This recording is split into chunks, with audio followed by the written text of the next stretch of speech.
Okay everyone, welcome back to the channel and welcome back to another video on Gran Turismo 7. We're back with the latest 2 million credit guide to try and help you get these credits as quickly and as easily as possible. And luckily for you, we are at a pretty easy combination this week. We're at high speed ring in the Porsche 917 Living Legend. So if you do enjoy these guys, if they help you out, hit that like button, subscribe to the channel, make sure you hit that notification bell as well so you don't miss any future content. And yeah, hopefully we can help you get these throughout the coming weeks as well. So this week's time trial, in my opinion, is one of the easier time trials we've had to get gold, because I think most people are actually going to be able to get at least silver, and a large majority should be able to get the gold. So to enter this, you're going to go into sport mode in the top right hand corner. You're going to click on that, and from there you'll be greeted with the online time trial section. You're going to go into that, click on that, and from there, you're going to be greeted with a list of different time trial events. So we're going over to the middle one there, the high speed ring. You've got the Red Bull ring, which we have a guide for in the wet. And we also have a guide for the trial mounting one on the channel. If you want to check them out, make sure you check them out if you want to try and get the 2 million credits for this. But I predict this week, you're going to probably need to get at least a 1 minute 2, I think, for that gold, which should be fairly achievable. My first lap on this was a 101.4, I think it was, and it was an awful lap. So I'm pretty sure that the majority on this pretty simple combination can try and push for that gold. Now I have, obviously, as you can see there, got this lap into the top 10, so you can chase my ghost by simply loading it up in the session and trying to compete with this ghost. Now try and make sure you get a really strong exit off that final corner to give you the speed all the way down this straight so you don't lose too much time.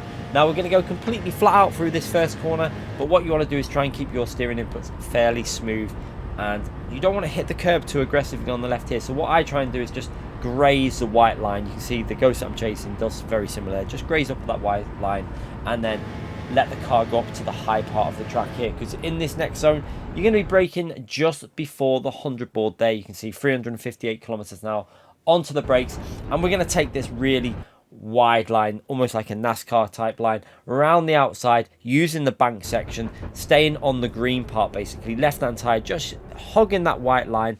And then at this point here, the lowest speed of the corner, 178 kilometers an hour. You can see there we're fully back on the power though at that point as we accelerate out this corner. It's all about getting on the power as early as you can for that corner on the exit without hitting the wall. If you hit the wall, lap is invalidated, so be very careful there.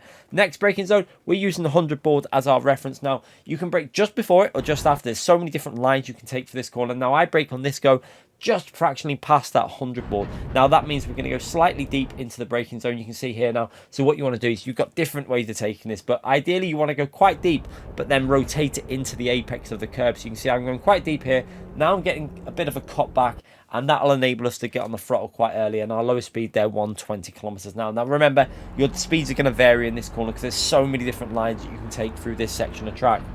Again, onto that throttle, and then using the shadow across the track there as our brake reference. You can see the shadow that I'm in currently, and then rotating it down, using third gear to rotate it in. And then this corner is really, really important that you get this right. You need to get onto the throttle in third gear and then upshift to fourth gear as you're going through it. So you're going to see the throttle building up to fourth gear at the correct point. If you go straight to fourth gear without any throttle, the car will just understeer and you'll end up in the barrier. So you need to get some throttle down in third, get the revs going, and then upshift to fourth gear to keep that rotation. Otherwise you will hit the barrier. Now into the final corner, this is a very, very tricky corner to get right. So you want to keep the car over to the right hand side, using the end of the curb as your reference for the braking point at 296 kilometers an hour there. And now you can see I chuck it in, downshift to fourth, let it rotate, and then let it go up high. And this is where you're going to be at your lowest speed here, 144, and then you're going to be on that throttle. You can see on the throttle fully here, a little lift off the throttle as we go through the corner there, just so we don't go too high up. If you go too high up, you can easily invalidate the lap on the barrier. Now I backed out a little bit there, could have took another half 10. Overall the lap was okay. There's at least I think a 1 minute 0.4 in this lap for myself, so I might go back to it in the future, I don't know. But yeah, it's definitely possible to go at least, I think, a tenth and a half quicker than that for me myself. So that's why I think you're going to need to get at least a 1 minute 2 on this time trial. Now watching the lap again from the chase camera, you can see what I mean about the left hand side, just grazing it up to the white line there, and then letting the car just ease up to this outside line, and then using this outside green Astro line. You can see there, left hand side just hugging the white line. Just be cautious you don't hit the barrier and get on that power as early as you dare.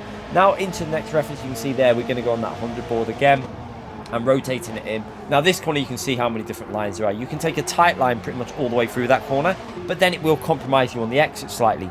It's so many different variations of lines that you can do on this corner. Just be careful with that fourth gear on the exit. You need to be very patient. If you go too early, like I say, this car will understeer. You need to have the rev built up so you can then go into fourth gear so it won't understeer into the barrier. Now this final corner, you can see there, could have been a bit more aggressive, had a bit of track to play with on the outside there, and even on the exit there, I had probably a couple of foot of space to really push a little bit more. But as a guide, I'm sure this will help you out, and hopefully it'll help you get them credits as quickly and as easily as possible. Now, if you do enjoy that video, make sure you hit that like button, subscribe to the channel, and I'll be back with another one of these next week. Take care, everyone.